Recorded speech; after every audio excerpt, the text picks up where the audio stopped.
Welcome back, everyone, to another episode of Sporting Max. Today we're joined by former Melbourne Tiger, former Brisbane Bullet, and the owner of the Nbl's, possibly the greatest shot in history, the full court shot, Nigel Purchase. Welcome to the podcast, Nigel. It's an honour and a privilege to have you on. How are you going at the moment? I'm very good, actually. Been through a difficult 18 months, and there's light at the end of the tunnel down here in Melbourne. So we're very excited about reopening our business, which is coaching kids, and we love what we do. So it's an exciting time, but been a difficult period. Nigel, thanks for coming on the podcast. I mean, for the people out there, we first met at the Andrew Parkinson Golf Day. It's my belief and understanding that you were the one who came up with this idea and had an integral part in making the day happen. Can you talk us through how this exactly came about? I can.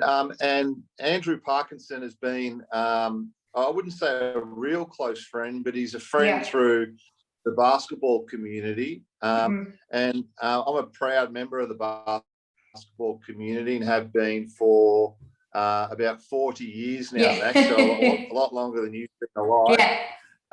And I really feel privileged to be part of the basketball community. And I think that when someone's going through a difficult time, I think it is incumbent on people like myself and anyone who's able to help to actually assist. And it's well documented that Andrew Parkinson's been going through some health challenges for the past few years. And I sent him a message and said, let's do a golf day, because I like my golf. And it turned into a golf day and a sportsman's day, and we raised $70,000 for him. So it was a really, really good day. And one of the good outcomes or byproducts of the day was I got to meet you. I saw you on the hole that Andrew Gaze was hitting some balls, and very, very impressed with you, Max. So looking forward to seeing where your career takes you. Thanks, Nigel. We actually just had recently Drury on the podcast, which was amazing to finally get him on. But he's not a bad chipper. I think that day he was on the chipping green, not the chipping green, sorry, but it was probably a 90, 100-metre hole, and he just did it with a fair bit of ease, eh?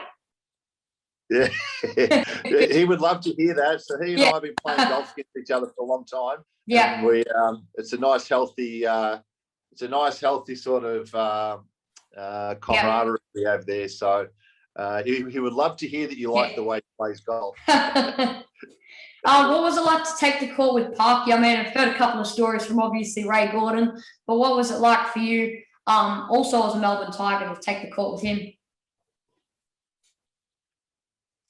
Yeah, it was great. Do you mean take the court with Andrew or? Yeah, with Parky, yeah. Or with, well, Parky was against us, and there was that incident, infamous incident between himself and Ray Gordon. And the ironic and the nice part of that day, Matt, was that Ray was the biggest contributor, from a financial sense to Andrew's day. Yes. And so I think there was a fair bit of healing going on, because when incidents happen through your life, you can carry that for a long time. And also the entire Melbourne Tigers crew and the Magic guys, we really bonded. And I think that was just a real nice outcome from the day. Yeah. Can you take me through, obviously, sort of your background and what your childhood was like growing up for you? Yeah, now I think I grew up not far from where you grew up. Are you out in the northern suburbs or northeastern suburbs of Melbourne somewhere? No, I'm out in Geelong. Oh, you're in Geelong? Yeah, Geelong, Around Eltham, because anyway, so because the Feeney, I thought because Feeney's out there. Anyway, that's my mistake. But I grew up around Diamond Valley. Yeah. And my life I've been very blessed to be involved in basketball because it's led to so many good things in my life. And they include, my best friends still from my basketball playing days. I met my wife through basketball. All of my kids played basketball, and that's kept us Yeah. together. And currently, Jack is with the Perth Wildcats. And I've got a basketball business, and it's really given me, I was an okay player, but it's given me an identity. It's taken me around the world, and it's just given me so many things that that I would not have gotten if I didn't play sport, and in this case, basketball. So I grew up around Green Hills, and was an okay junior player, and then in a sliding doors moment, decided to go from the Eltham Wildcats to the Melbourne Tigers. And then my dad and I arrived to go to my first game in under 16s, and we were asked to pick up a kid from Albert Park Basketball Stadium, take him down to Chelsea. So we arrived and we picked up this tall, skinny kid, and it was Andrew Gaze. And then all the way down to Chelsea, he talked about his dad. And at that point, I sort of realised, how much he respects and admires his dad. That's been a theme all the way through, my 40 years of knowing him. And so, he went on to become this great, great player. And, I was fortunate to play alongside of him. And as it worked out, I was a very good passer, and he was a very good scorer. So I used to throw the ball to him an awful lot, and he was a superstar on the court. But probably the thing I like most, and you may have found this in your podcast with Andrew, is he's a better person than he is a basketball player. So very fortunate to know him and to spend a lot of time with him over the years, and also beat him at golf. So it was the Purchase and Gaze combo before the Copeland Gaze combo came along. Yeah, that'd be a nice thing to say. We had our first 7 or 8 years in the NBL, we weren't such a great team. So we didn't really win a lot of games, and so we had this little thing going where, and I don't know, do you play basketball, Max? Yeah. So we had a thing that the Melbourne Tigers are famous for, which was the Melbourne Shuffle, which is an shuffle, offensive system. And so we played that. Or Andrew and I and most of the guys in the team ran it very well, and Lindsay was the coach. And like I said, I could pass well. Andrew was extraordinarily good at every facet of the game, and so we had a couple of years where we were pretty good together.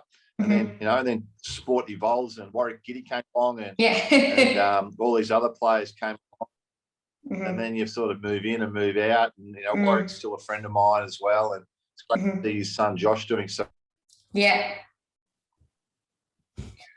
Junior basketball, can you elaborate on what kind of player you were as a kid, and if it is different to the type of player you sort of were towards the end of your career? Oh, that's a good question. Yeah, I like you. You're very good, Max. You're going to go a long way in this media thing.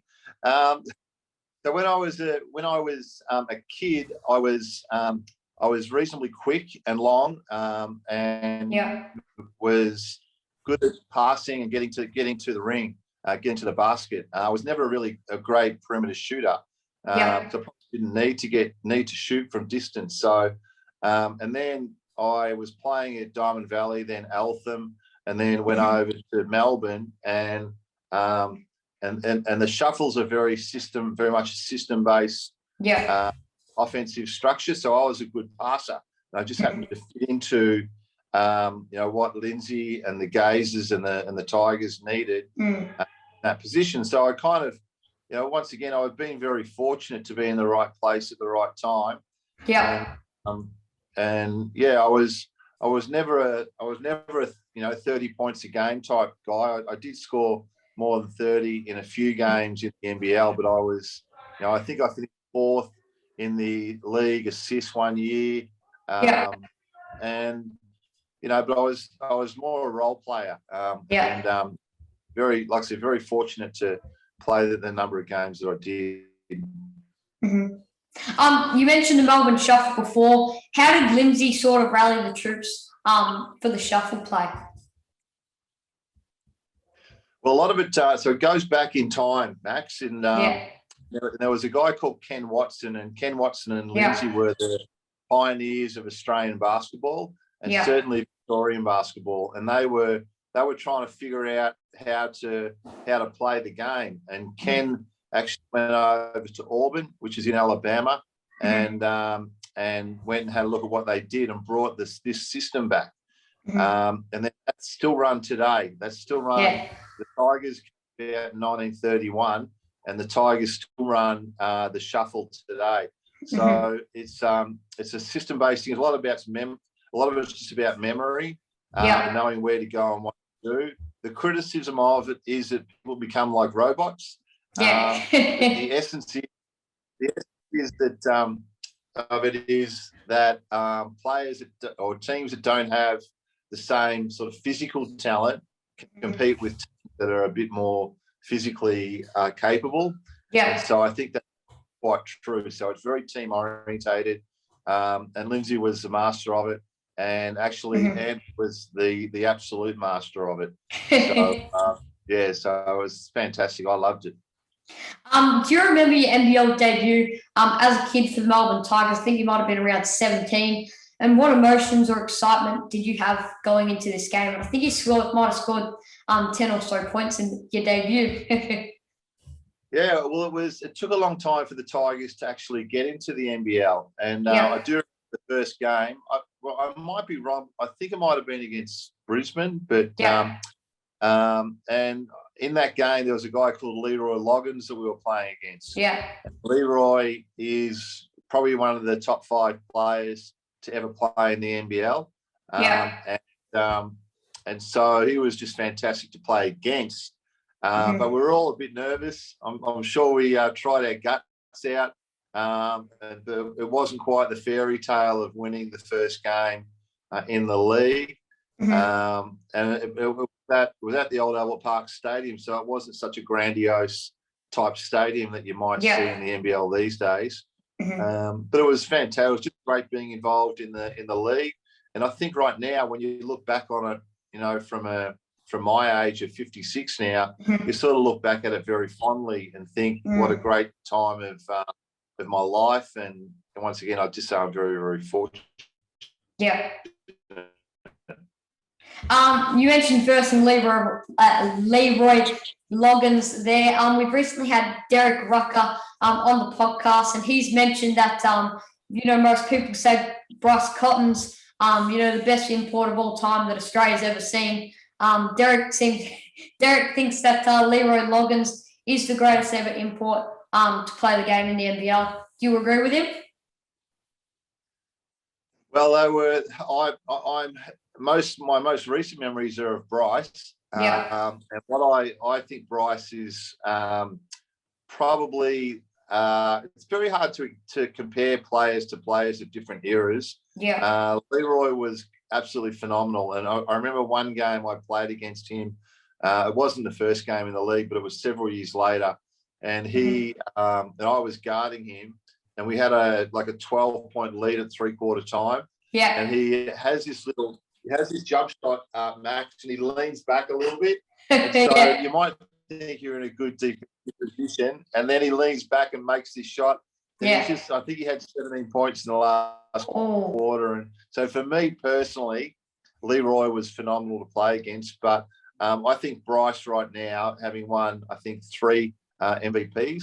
I think he's won 3 or so MVPs, yeah. And then he also seems to be the best crunch time player that I've seen in the league. That I would say, right towards the end of the game, if you put the ball in his hands, he's going to step up and knock it down for you. So, so I'll say they're both number one. Yeah. I would say that Bryce is the best closer that I've ever seen in the NBL. Throughout a few years at the Tigers, like you mentioned, in the first years of the Tigers, in the NBL, you guys went through a tough period of time where from 84 until I think it was 88, you came close to the finals, but just couldn't reach the finals. I think he might have been 12 and 13 and 5th place. What was it that time like for you, where the team's going through a time where collectively, they're struggling a bit?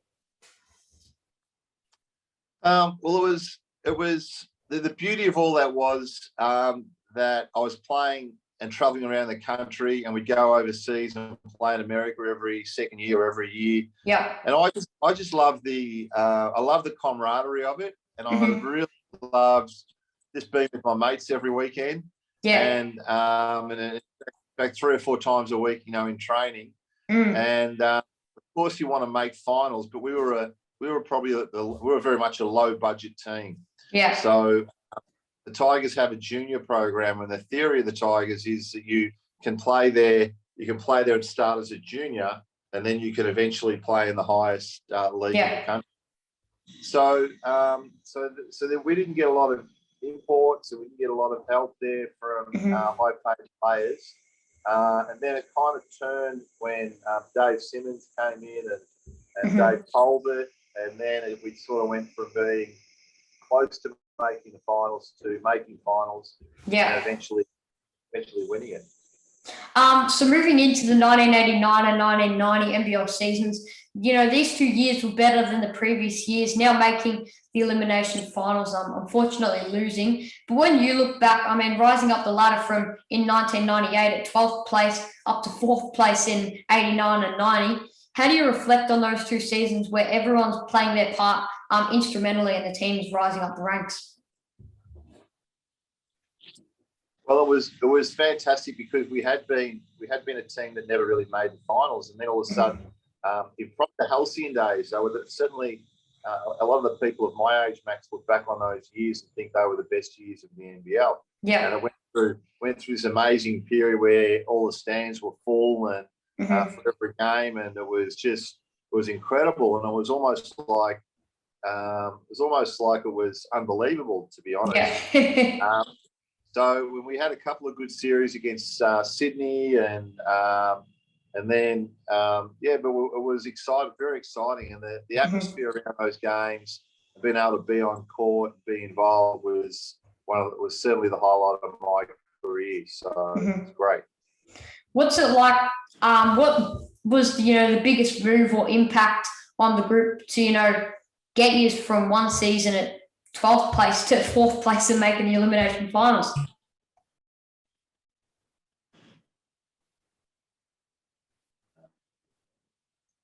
Froze a bit there. Can you just repeat the last bit of the sentence then, Max?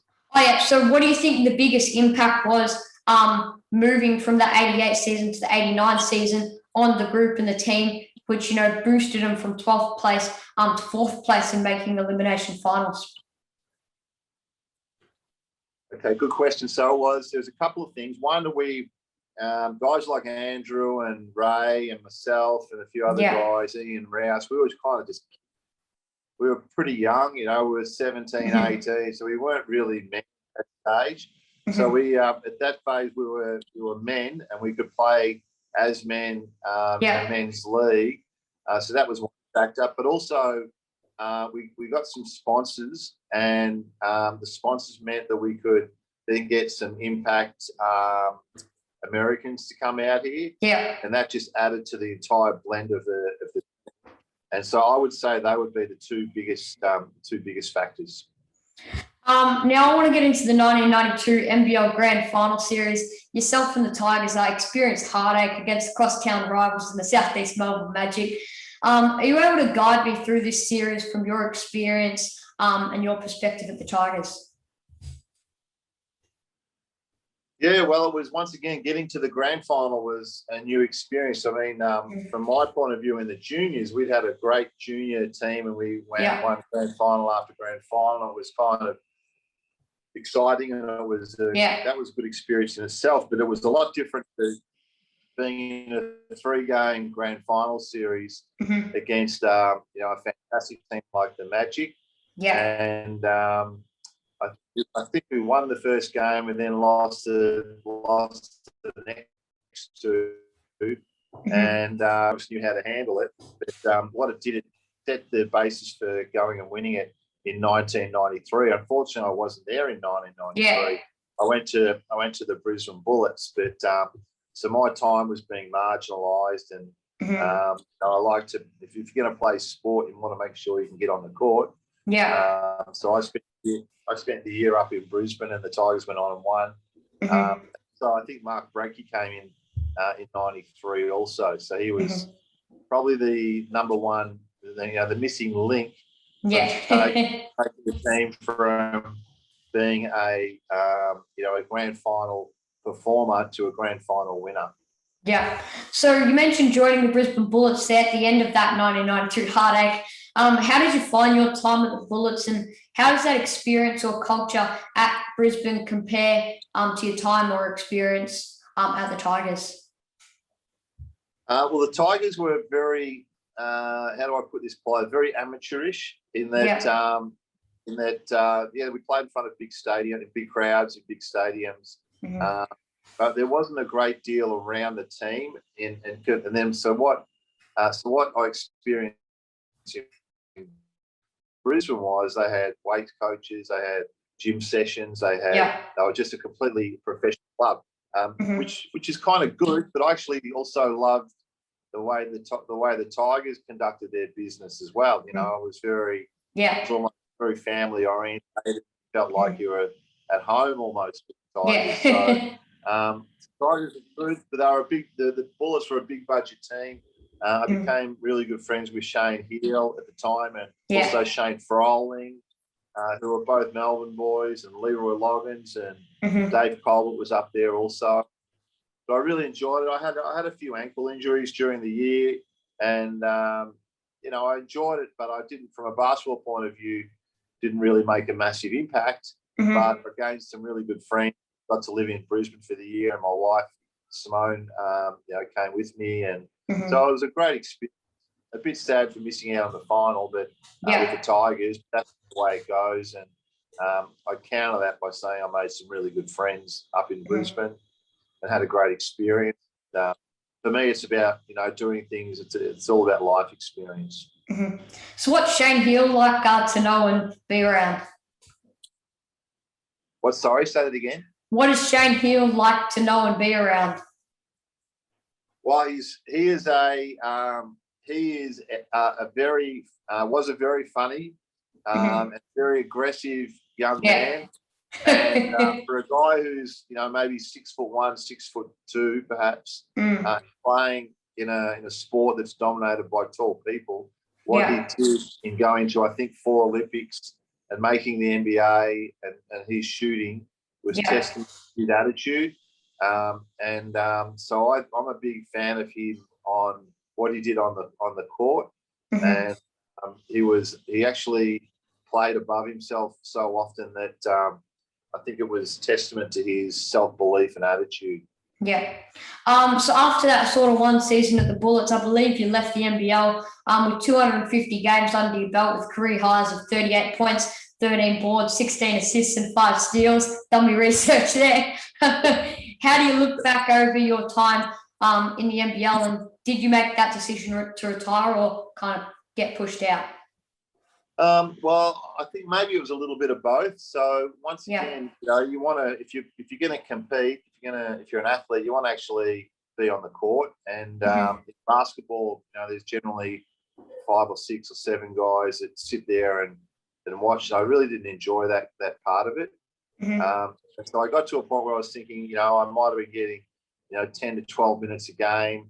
Is this what I want to do? Is this what my whole life's focus? And I didn't have a career at that point, so I decided to stop playing. I think I was maybe 28 or 29, and then started working, and then I'm just really blessed to still be involved in the game. So I think it was the right decision for me, and I'm happy I made that decision. Now, Nigel, like I mentioned at the start of the podcast, NBL, one of the greatest shots of all time, I believe, anyway, because I've seen the clip and replayed it over and over multiple times. I'm unsure of what season it was in, but I saw the clip of you receiving the ball off an inbound, and it was like a little hook shot over your shoulder from the full court, and it went in off the backboard. I mean, that's incredible. Can you take me through that shot and what was going on inside your mind?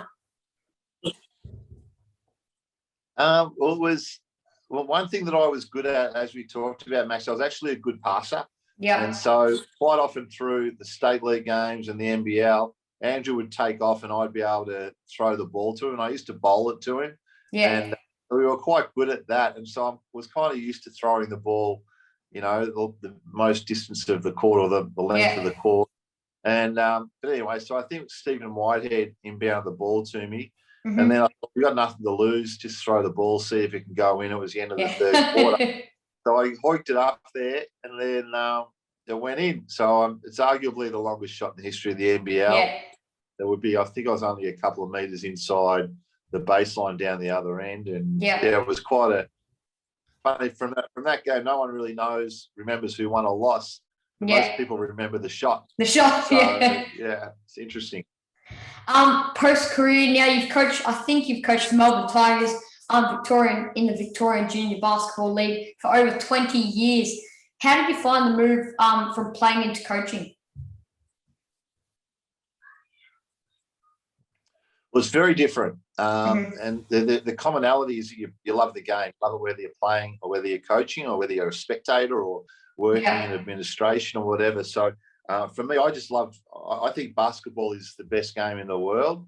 Yeah. And I say that not just from a spectator's point of view, but I think that, and I've hosted a lot of events over time, Max, and I'm sure you'll be hosting events today, but my mantra at those events is that I think basketball makes good people.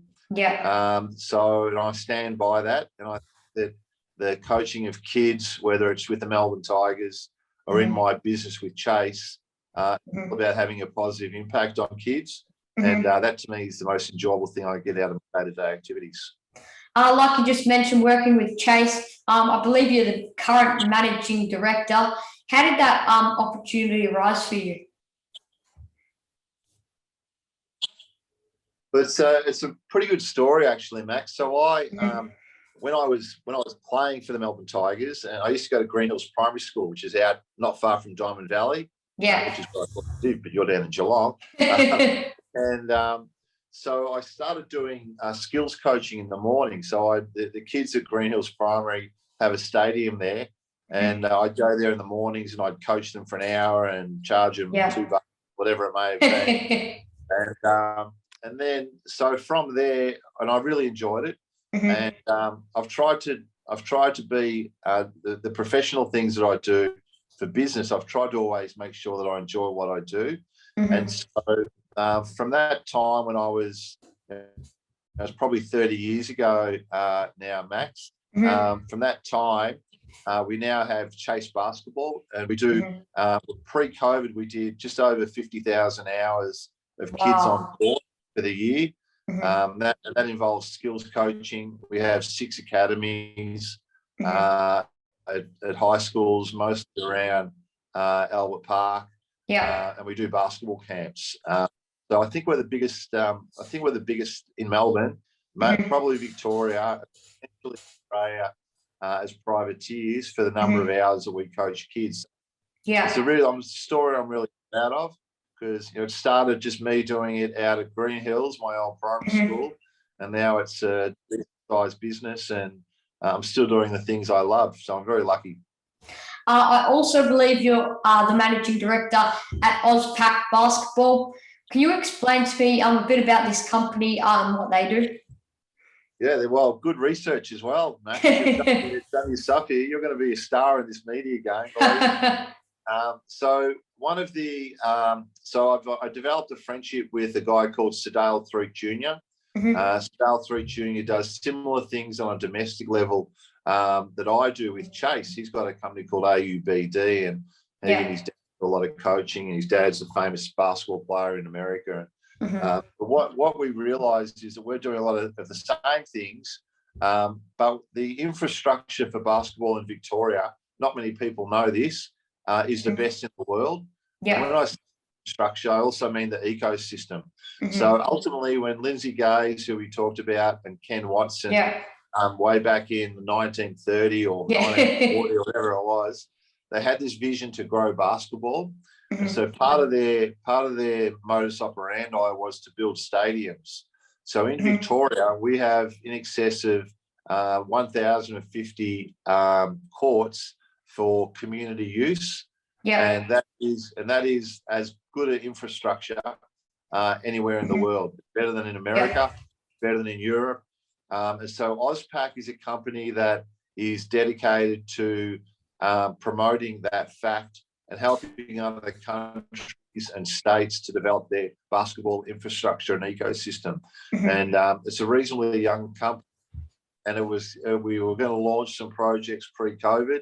But COVID, you might have heard of COVID, the pandemic, Max, but it's thrown a spanner in the works. But we are very much focused on getting that going over the next couple of years.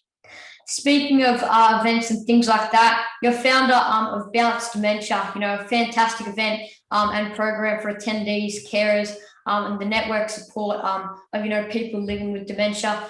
Where did the idea or inspiration for this amazing event come from? Well, my mother-in-law, Faye Griffiths, she passed away earlier this year. But she lived with dementia for about 10 years, I think. And I saw what a wonderful man my father-in-law Brian was, and how he looked after her. She eventually ended up in a home, and she was looked after as well as she could be looked after. It's a horrible disease, Max. It's a really horrible disease. And most people that I spoke to in the lead up to the Bounce Dementia event had been touched by dementia or Alzheimer's in some way. So it's a very, very common disease, an illness that is quite horrific. And so I use influence and contacts in basketball and at MSAC to run an event which involved people grabbing a basketball and dribbling it around for over to the athletic stadium and back. And it's something that we will re-engage with soon, but once again, COVID has smacked that on the head for a while. But so it's a very sad disease, and there's heaps of diseases and illnesses that a lot of people do good things for, and I was very proud that was such a success, and helped awareness and helped raise some money for the people doing good work at Dementia Australia. Yeah, definitely. Sorry to push you straight from a sort of, sad sort of side, but we've got to open up a bit of a brighter side. Now, I've got to ask you, your son, Jack Purchase, played in the NBL for Melbourne United. Most recently, the Adelaide 36ers filling the void and a hole left by Isaac Humphries last season. And now he's with the Perth Wildcats for NBL 22. How do you feel when you see your son in the NBL like you were doing great things?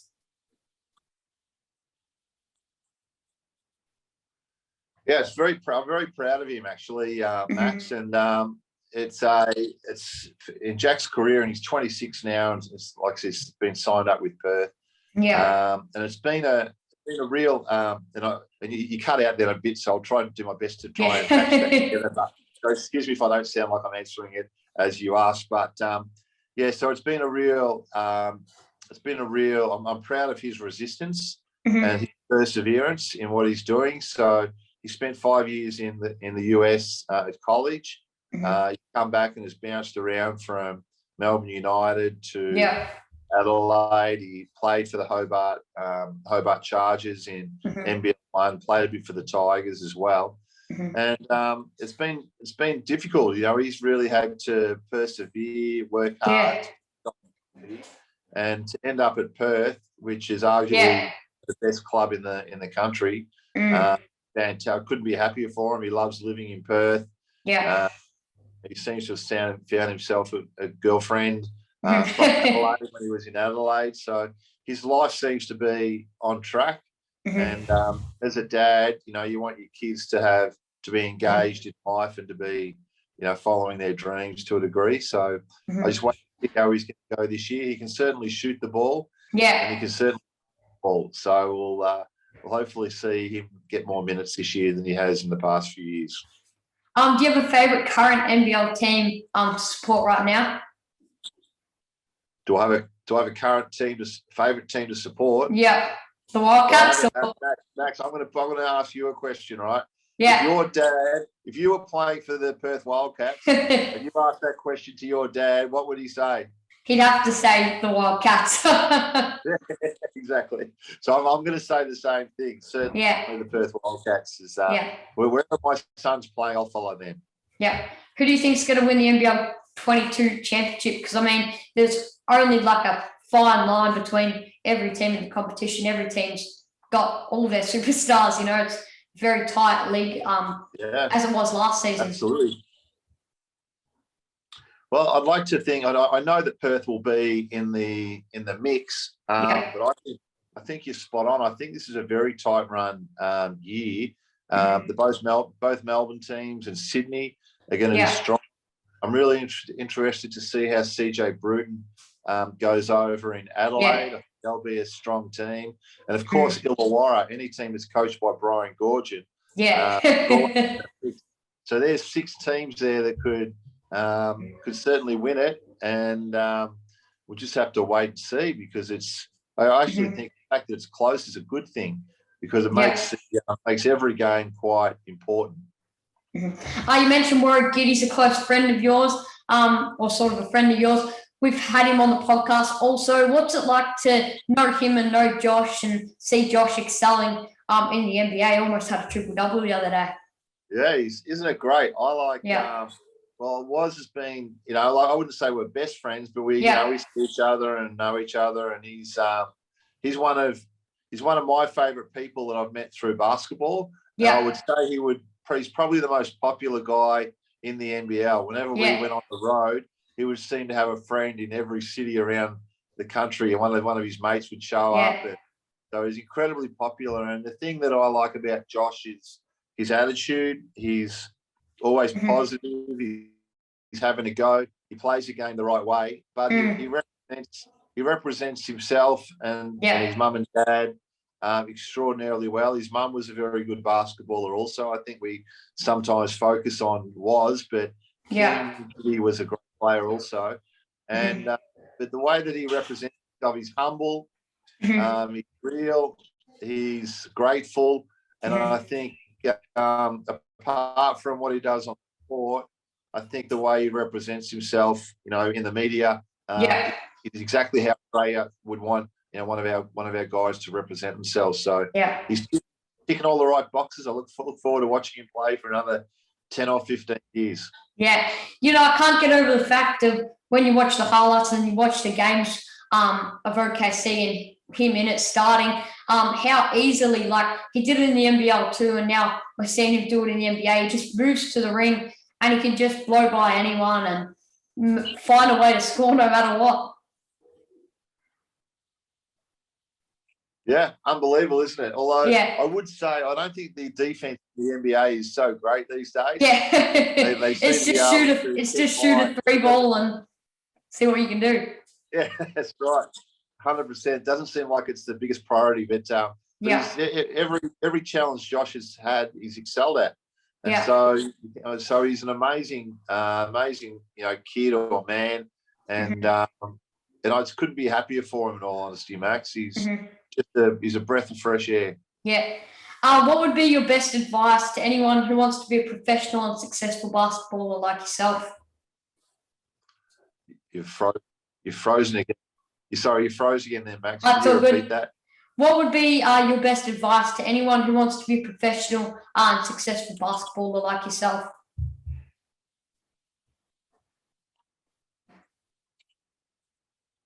Okay. Well, thanks for calling me successful. That's nice of you.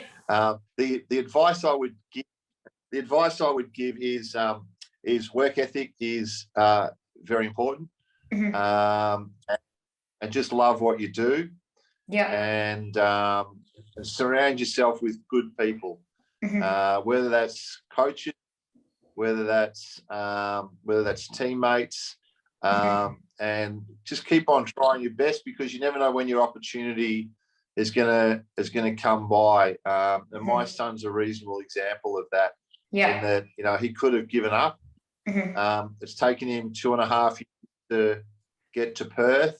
and you never know when your opportunity and who's watching, who's watching you at whatever time. But just keep on doing your best and put your. Thanks, Nigel, for coming on the podcast today and putting aside, 50 minutes to an hour or so of your time to come on and have a chat. It's been an honour and a privilege to have you on. Max, you're an outstanding young man. I look forward to seeing where you're going to go, and I'll watch as you on ESPN or Fox or whatever it's going to be. But you're an outstanding young man, and I'm sure your family's very proud of you. And keep on doing what you're doing, Max Becker. Thanks for the compliment and feedback, Nigel. It's very much appreciated. Thank you. Stay tuned, everyone, for more Sporting Max.